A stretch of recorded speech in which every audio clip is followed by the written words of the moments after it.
Good morning student, welcome to online class. आज हम लोग बायोलॉजी की क्लास करने वाले हैं। ये यूपी बोर्ड 12th के बेसिस पे है। तो फिर सबसे पहले हम लोग टॉपिक स्टार्ट करते हैं जेनेटिक्स, जिसे हिंदी में आनुवंशिकता कहते हैं। ठीक है, तो पहले समझ लेते हैं कि व्हाट इज जेनेटिक्स। जेनेटिक्स है क्या। ठीक है, तो हम कह सकते हैं कि विज्ञान की वह शाखा जिसके अंतर्गत हम हेरिडिटी और वेरिएशन की स्टडी करते हैं उसको जेनेटिक्स कहते हैं। अब पहले हम समझ लेते हैं कि हेरिडिटी और वेरिएशन है क्या। ठीक है, तो हम मेनली कह सकते हैं कि जेनेटिक्स को दो पार्ट्स में डिवाइड कर सकते हैं हम, हेरिडिटी प्लस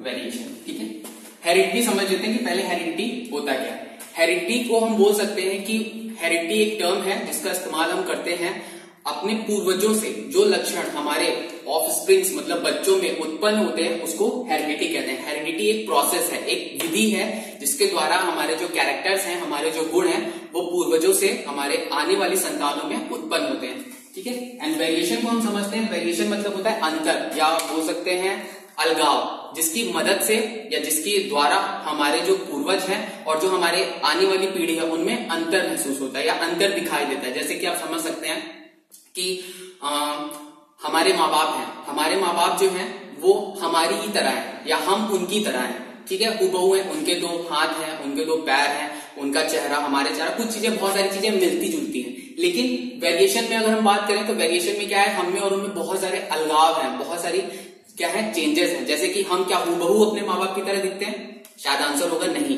क्यों? क्योंकि हम में क्या है, वेरिएशन उत्पन्न होते हैं। ठीक है, अब अगर हम बात करें जेनेटिक्स के बारे में, आनुवंशिकता के बारे में, तो सबसे पहले हमें कुछ चीजें पता होनी चाहिए। जैसे कि जेनेटिक्स टर्म जो नाम है सबसे पहले ये किसने दिया था, तो ये पॉइंट इंपॉर्टेंट भी है यूपी बोर्ड के अकॉर्डिंग, मतलब बोर्ड्स के लिए आपके 1 नंबर या 2 नंबर या 1 लाइनर क्वेश्चन हमेशा इससे बनते हैं। तो आप बोल सकते हैं विलियम पैटसन, इन्होंने क्या दिया था, टर्म दिया था। टर्म आप बोल सकते हैं, मतलब पूछेगा कि आनुवंशिकता जो शब्द है उसको सबसे पहले किसने दिया था या किसने प्रोड्यूस किया था, तो आप बोलेंगे विलियम पैटसन। सेकंड आता है आपका कि इसके जनक कौन है, मतलब आनुवंशिकता जो इतना ज्यादा ब्रॉड फैला हुआ है या इसको जो मतलब दुनिया में प्रसारित किसने किया है, तो ये हम क्वेश्चन पूछता है कि फादर ऑफ जेनेटिक्स कौन है, तो ये है ग्रेगर जॉन मेंडल। ये बहुत इंपॉर्टेंट क्वेश्चन है बोर्ड्स के लिए। 1 नंबर में मोस्टली टाइम में पूछा जाता है कि जेनेटिक्स के पिता कौन है, तो ग्रेगर जॉन मेंडल है। ठीक है, और मेंडल के बारे में भी कुछ चीजें आपको पता होनी चाहिए। मेंडल के बारे में हमेशा 1 या 2 क्वेश्चन इनके हिस्ट्री के बारे में भी पूछ लेता है, जैसे कि इनकी उत्पत्ति कहाँ हुई थी, इनका जन्म कहाँ हुआ था, कैसे क्या इन्होंने किया था, जेनेटिक्स के बारे में कैसे रिसर्च की थी इन्होंने। तो मेंडल की जो बर्थ हुई थी ये हुई थी आपकी 22 जुलाई 1822 में इनका जन्म हुआ था, ऑस्ट्रिया में हुआ था।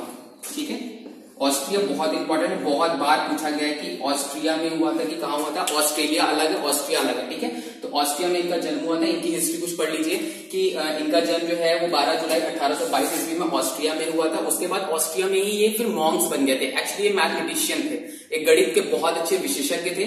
उसके बाद इन्होंने क्या किया, ये मॉन्क बने, तब उनको वहां पे इनको टाइटल मिला। टाइटल क्या मिला? टाइटल इनको ग्रेगर का मिला।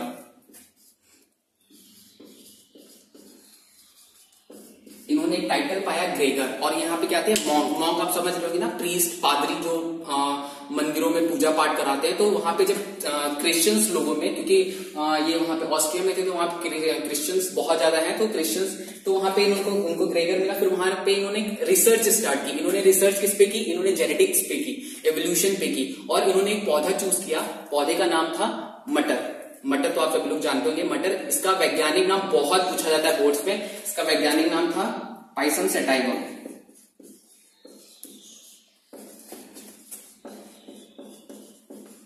पाइसन सेटाइगम, जिसको पी बोलते हैं। और हाँ, कभी कभी ये क्वेश्चन भी पूछ लेता है कौन सी पी, क्योंकि बहुत तरीके की पीस मार्केट में अवेलेबल है।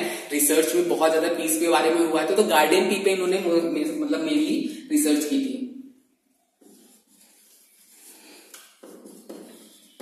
इन्होंने गार्डन पी पे 7 साल इन्होंने वर्क किया इस पे, 7 years। और फिर इन्होंने कुछ अपनी थीसिस और अपनी कुछ जो है वो इन्होंने लॉज वगैरह बना के प्रोड्यूस किए।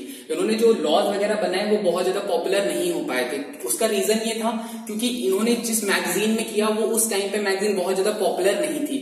दूसरी चीज, ये मैथमेटिशियन थे, तो मैथमेटिशियन होने के कारण इन्होंने जितने भी अपने लॉज दिए थे, इतनी थीसिस दी थी, वो पूरी मैथ्स में थी और मैथ्स को समझना थोड़ा टफ होता है आम लोगों के लिए। इसलिए इनकी थीसिस को बहुत ज्यादा पब्लिश नहीं हो पाए, लोगों तक फैल नहीं पाए, इसलिए बहुत ज्यादा पॉपुलर नहीं हो पाया।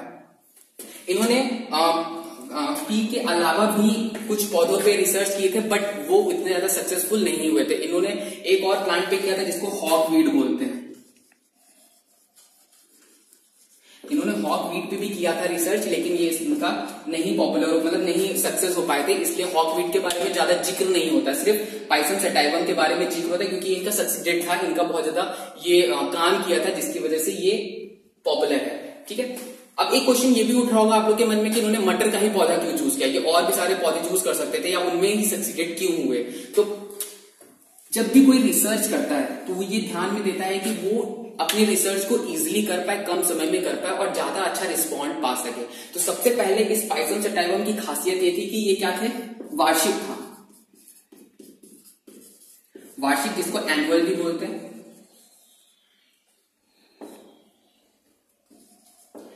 एनुअल उन प्लांट्स को कहते हैं जिनकी लाइफ साइकिल 1 साल के अंतर्गत पूरी हो जाती है, मतलब बीज से लेकर बीज प्रोड्यूस करने तक की लाइफ साइकिल 1 साल में हो जाती है। मतलब पाइसम सटाइवम को आप मतलब बोएंगे या ग्रो कराएंगे तो 1 साल के अंतर्गत आपको बीज दे देगा, जिसकी वजह से इसका कल्टीवेशन करना, इसको उगाना, इस पे रिसर्च करना कम समय में था तो इजिली हो जाता था।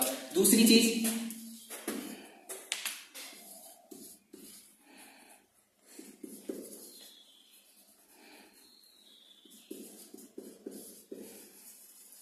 बायसेक्सुअल, ये द्विलिंगी है।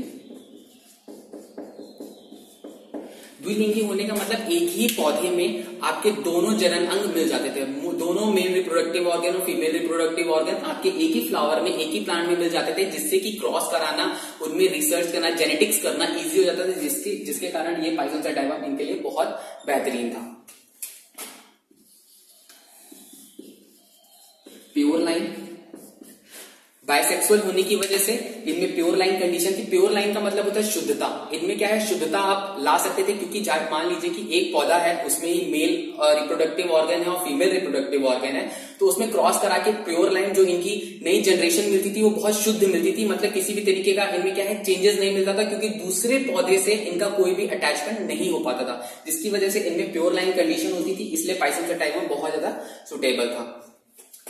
उसके बाद इन्होंने जो पाइसम सटाइवम था, इसमें जेनेटिक्स जो जीन्स होते हैं वो सिर्फ 7 कैरेक्टर्स पे ही किया था। इनमें सिर्फ 7 कैरेक्टर्स पे ही रिसर्च की थी, जो कि पूछा जाता है एग्जाम में कि इनके 7 कैरेक्टर्स के बारे में बताइए कि कौन कौन से कैरेक्टर्स पे इन्होंने क्या है रिसर्च की थी। तो ये हमारे 7 कैरेक्टर्स हैं जिसपे ग्रेगर जॉन मेंडल ने रिसर्च की थी और बताया था। तो ये कुछ हमारे कैरेक्टर्स हैं। कैरेक्टर्स में देखिए पहला कौन सा है, स्टेम लेंथ, तने की लंबाई, ठीक है। फ्लावर पोजीशन, फूल का कहां पे स्थिति थी पेड़ में, उसके अकॉर्डिंग। फ्लावर कलर, फूल का रंग, पॉड शेप, पॉड आप समझते होंगे फली। जब भी मटर के दाने या मटर का जो फूल है वो जब आपका फल में बदल जाता है तो वो एक पॉड शेप बन जाता है, जिसे फली कहते हैं। फली होती है ना जिसको आप नुका के उसमें से बीज निकालते हैं, तो उसको फली कहते हैं, जो कि कुछ ऐसे शेप में होती है, आपने देखा होगा ये। और फिर उसके बाद इसमें दाने लगे होते हैं, ठीक है, तो इसको फली बोलते हैं। तो ये पॉड शेप है और पॉड कलर है। उसके बाद शीट शेप, शीट कलर, मतलब बीज का आकृति और बीज का कलर, ठीक है। तो ये जो है ये 7 कैरेक्टर्स लिए थे। ये यूपी बोर्ड में बहुत ज्यादा प्रश्न आपके, ये मान लीजिए 2 नंबर या 4 नंबर में अक्सर पूछा जाता है कि इनके 7 कैरेक्टर्स के बारे में बताइए। तो आपको ये लिखना पड़ेगा और इसमें बताना पड़ेगा डोमिनेंट कौन सा है, रेसेसिव कौन सा है। अब आपको ये लग रहा होगा कि डोमिनेंट क्या होता है और रेसेसिव क्या होता है। ये बहुत कॉमन वर्ड है जेनेटिक्स में जो बार बार पूछा जाएगा। डोमिनेंट को बोलते हैं प्रबल और रेसेसिव होता है अप्रबल। डोमिनेंट कैरेक्टर उन कैरेक्टर्स को बोलते हैं जो किसी भी जीन्स के होने या ना होने से प्रभावित नहीं होते, वो अपने कैरेक्टर को शो करते हैं। रेसेसिव वो जीन्स होते हैं जो डोमिनेंट के साथ अपने कैरेक्टर्स को शो नहीं कर पाते। जैसे कि एग्जांपल समझिए कि दो लड़के हैं, क्लास में दो लड़के हैं, ठीक है। ये क्या है, ये पढ़ने में बहुत अच्छा है, ठीक है, और ये पढ़ने में बहुत खराब है। जब भी टीचर क्लास में आता है तो ये दोनों को साथ में पाता है और देखता क्या है कि जब भी कोई क्वेश्चन पूछता है या जब भी कोई टेस्ट लेता है तो क्या होता है, दोनों का परफॉर्मेंस बहुत अच्छा निकल के आता है, ठीक है। तो इसमें ये नहीं बता सकता टीचर कि ये अच्छा है कि ये अच्छा है, लेकिन जब इनको अलग किया जाता है,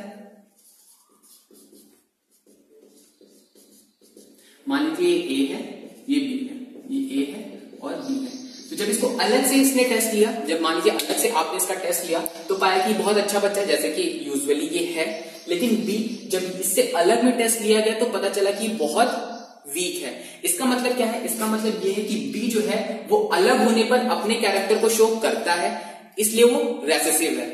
और ये जब बी ए के साथ रहता है तो अपने कैरेक्टर को शो नहीं कर पाता है, क्या है, इसके कैरेक्टर, इसका प्रभाव इस पे दिखाई देता है, जिसकी वजह से क्या है, ये डोमिनेंट है और ये रेसेसिव है। आई होप कि आप लोग समझ गए होंगे। अगर नहीं समझ गए होंगे तो एक बार फिर से इसको देखिएगा, समझिएगा, फिर भी नहीं समझ में आता है तो फिर से पूछ लीजिएगा कमेंट में, ठीक है।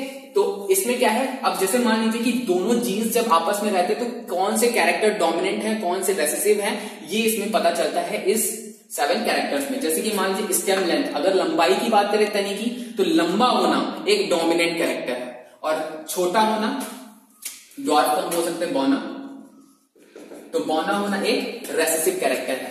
फ्लावर पोजीशन, अगर हम फूल की स्थिति की बात करें तो एक्सिलरी होना डोमिनेंट कैरेक्टर है, टर्मिनल होना एक क्या है, रेसेसिव कैरेक्टर है। अब आपको नहीं समझ में आ रहा होगा कि एक्सिलरी क्या होता है और टर्मिनल क्या होता है। तो कोई भी प्लांट आपने देखा होगा, मान लीजिए कोई भी प्लांट है, ठीक है, और ये उसकी ब्रांचेस है, मतलब शाखाएं हैं, तो इन शाखाओं के एकदम ऊपरी पोजीशन पर या ऊपरी भाग में जब फूल का लगना, जब फूल लगता है तो इसको क्या कहते हैं, इसको एक्सिलरी कहते हैं, ठीक है। टर्मिनल क्या होता है, टर्मिनल में क्या होता है कि जैसे मान लीजिए ये ब्रांचेस हैं और ब्रांचेस के बीच में ऊपर ना होकर इन दो शाखाओं के बीच में जब फूल निकलता है या पत्ती निकलती तो उसको क्या कहते हैं, टर्मिनल कहते हैं,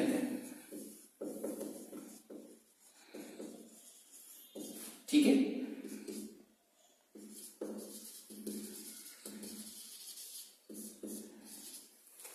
तो एक्सिलरी होना ये क्या है, डोमिनेंट कैरेक्टर है, टर्मिनल होना एक रेसेसिव कैरेक्टर है। फिर आ जाते हैं फ्लावर के कलर की, तो कलर जो होता है इनका बैगनी, पर्पल जो होता है वो डोमिनेंट होता है। आपने देखा होगा ज्यादातर मटर के पौधों में जो फूल होते हैं वो कैसे होते हैं, वो बैगनी कलर के होते हैं, पर्पल कलर के होते हैं। तो purple colour is a dominant character और व्हाइट कलर जो है वो इसका रेसेसिव कैरेक्टर है।